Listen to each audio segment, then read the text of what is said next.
Assalamualaikum warahmatullahi wabarakatuh. Perkenalkan terlebih dahulu, nama saya Ahmad Maftuh.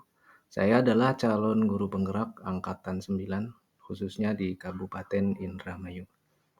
Kesempatan kali ini, saya ingin menyampaikan kesimpulan dan refleksi filosofi pemikiran Ki Hajar Dewantara, yaitu menjadi salah satu tugas akhir dari kesimpulan dan refleksi modul 1.1.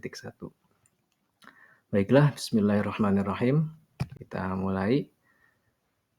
Yang pertama, di sini akan ada 3 sub yang perlu saya sampaikan. Yang pertama, bagian A adalah kesimpulan dan penjelasan mengenai pemikiran-pemikiran Ki Hajar Dewantara.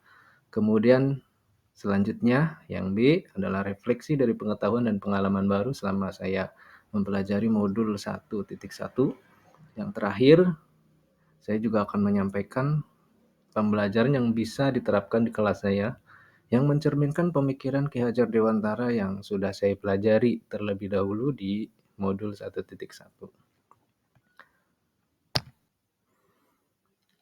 Bagian yang pertama yaitu kesimpulan dan penjelasan mengenai pemikiran-pemikiran Ki Hajar Dewantara.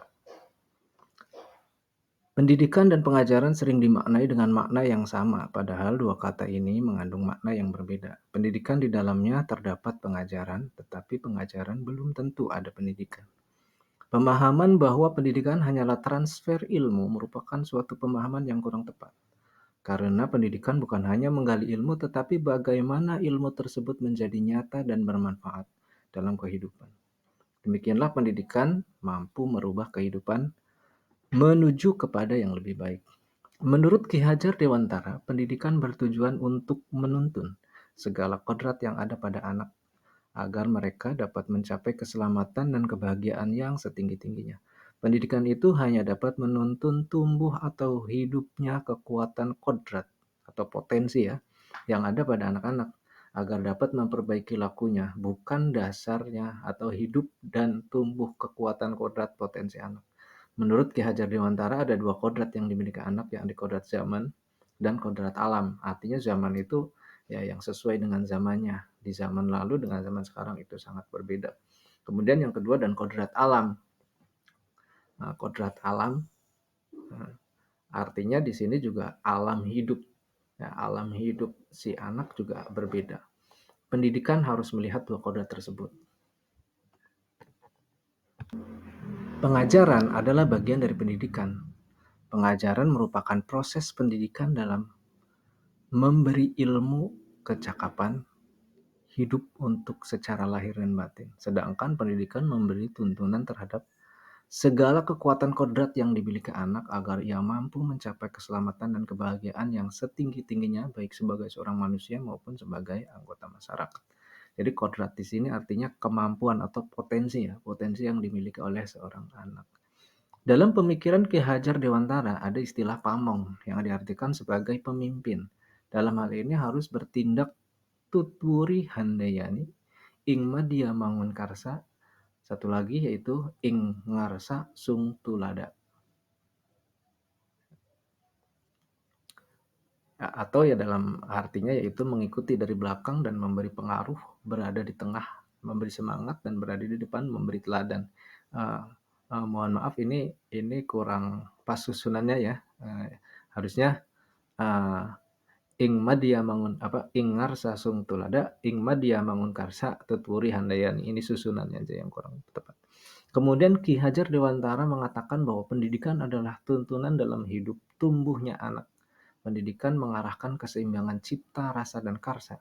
Tidak hanya transfer ilmu, akan tetapi pendidikan sebagai proses transformasi nilai. Maka dapat disimpulkan pendidikan adalah proses pembentukan karakter. Jadi di sini secara garis besar bahwa pendidikan yang dimaksud oleh Ki Hajar Dewantara adalah harus membentuk karakter anak agar dia mencapai kehidupan di masa yang akan datang.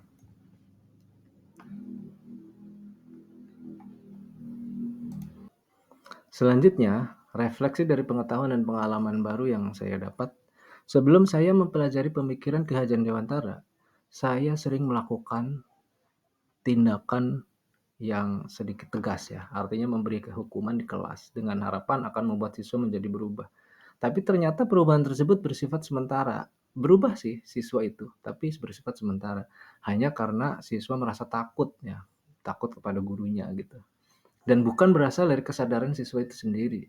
Saya belum menerapkan pemikiran Ki Hajar Dewantara tentang kodrat alam dan kodrat zaman yang membuat siswa berbeda-beda. Sehingga sering pembelajaran dengan cara yang sama terhadap siswa dan cenderung membosankan. Tidak hanya siswa sebetulnya. Artinya saya sebagai seorang guru juga sering merasa membosankan gitu.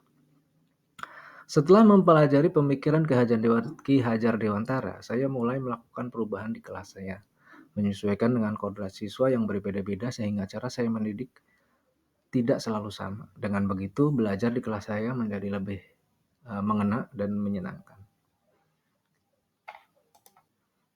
Baiklah sahabat, untuk selanjutnya saya akan menyampaikan pembelajaran yang bisa diterapkan di kelas saya yang mencerminkan pemikiran Ki Hajar Dewantara. Pembelajaran yang bisa diterapkan di kelas saya mencerminkan pemikiran Ki Hajar Dewantara di antaranya yang pertama, mengenali latar belakang siswa. Di sini saya akan mulai mengenali latar belakang siswa terlebih dahulu karena ini sangat penting sekali untuk memahami kodratnya. Yang kedua, membuat kesepakatan kelas. Yang sebelumnya saya selalu ada aturan yang baku ya, di mana tidak melibatkan siswa. Sehingga bukan berpusat pada murid, tapi berpusat pada guru. Nah, kesepakatan kelas ini kita proses pembelajaran yang berpusat kepada murid atau dalam menurut Ki Hajar Dewantara itu yang disebut dengan menghamba kepada murid. Kemudian yang selanjutnya yang ketiga, tidak memberikan hukuman yang tidak mendidik kepada siswa. Artinya hukuman yang sifatnya merubah karakter siswa hanya sementara. Itu sudah tidak lagi menjadi baik ya. Yang keempat, metode pembelajaran yang lebih menarik bagi siswa. Yang kelima, memberikan permainan yang mengandung materi pembelajaran. Yang keempat kelima ini pada intinya proses pembelajaran saya berikutnya akan diusahakan menjadi lebih menyenangkan ya. Yang mana pembelajaran itu bukan berpihak pada guru tetapi berpihak pada siswa. Baiklah, demikian yang bisa saya sampaikan. Mudah-mudahan yang saya sampaikan ini menjadi bermanfaat khususnya untuk diri saya sendiri ya. Dan umumnya ya untuk semua sahabat guru yang menyaksikan video saya ini. Dengan harapan seperti itu, mudah-mudahan bermanfaat. Sekian dari saya. Terima kasih. Semoga bermanfaat. Diakhiri. Wallahul muwaffiq ila aqwamit thoriq. Wassalamualaikum warahmatullahi wabarakatuh. Salam guru penggerak.